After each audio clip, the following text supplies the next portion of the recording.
augmente en nous la foi. Le Seigneur répondit, si vous avez de la foi, gros comme une graine de moutarde, vous auriez dit à l'arbre, voici, déracine-toi et va te planter dans la mer, et il vous aurait obéi.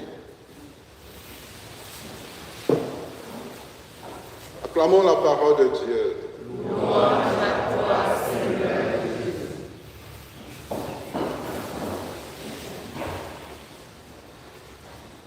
Bien chers tous, ce matin, l'Évangile attire notre attention sur 3 petits points. Le premier point, c'est sur le scandale. Le deuxième, sur le pardon. Et le troisième point, sur la foi. Et je pense que ce matin, le premier point est un peu plus capital pour nous. Et son creuset va jusqu'à toucher, oui, le scandale, les délits graves que nous commettons dans la société, dans nos différentes familles et même dans la vie politique, s'agissant des scandales. Quand on parle de scandale, c'est être occasion de chute pour l'autre. Mais aujourd'hui, le plus grand scandale qui déracine, qui dénature notre monde, c'est le scandale sur les enfants. Oui, les violences, les agressions sexuelles sur les enfants, c'est ce que Jésus dénonce aujourd'hui dans l'Évangile. Et ces scandales en morale, nous pouvons les résumer dans la leçon de la pédophilie, qui se balise peut-être en 4 grands points, tels que la pédophilie homosexuelle des hommes âgés qui abusent, qui agressent les petits garçons. Et ici, vous les trouvez dans les écoles, ainsi de suite. Et la pédophilie hétérosexuelle, des hommes âgés qui agressent les petits enfants, les petits garçons, comme les petites filles.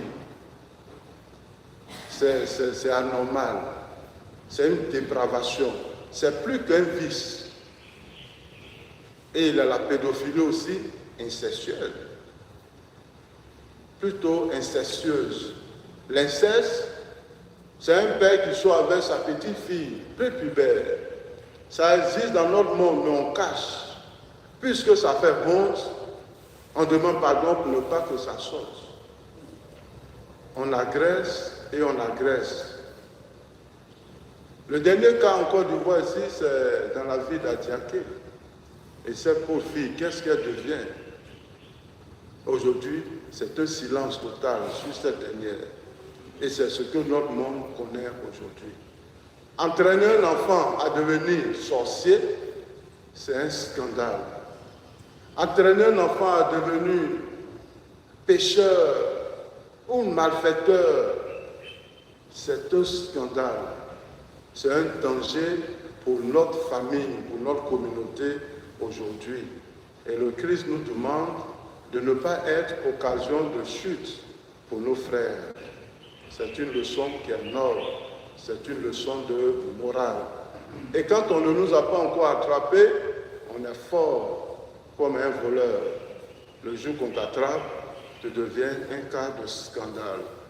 Et dans l'Évangile, nous avons la récompense pour celui qui est scandaleux. L'image de Judas.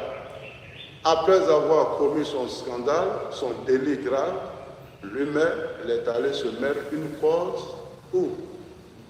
À la cou. Plutôt une corde au cou, et il s'est pendu. À chaque délit grave suffit une peine. Et même, on ne nous dit même pas, voici ta punition. Nous-mêmes, on trouve ce qu'il faut pour notre vie.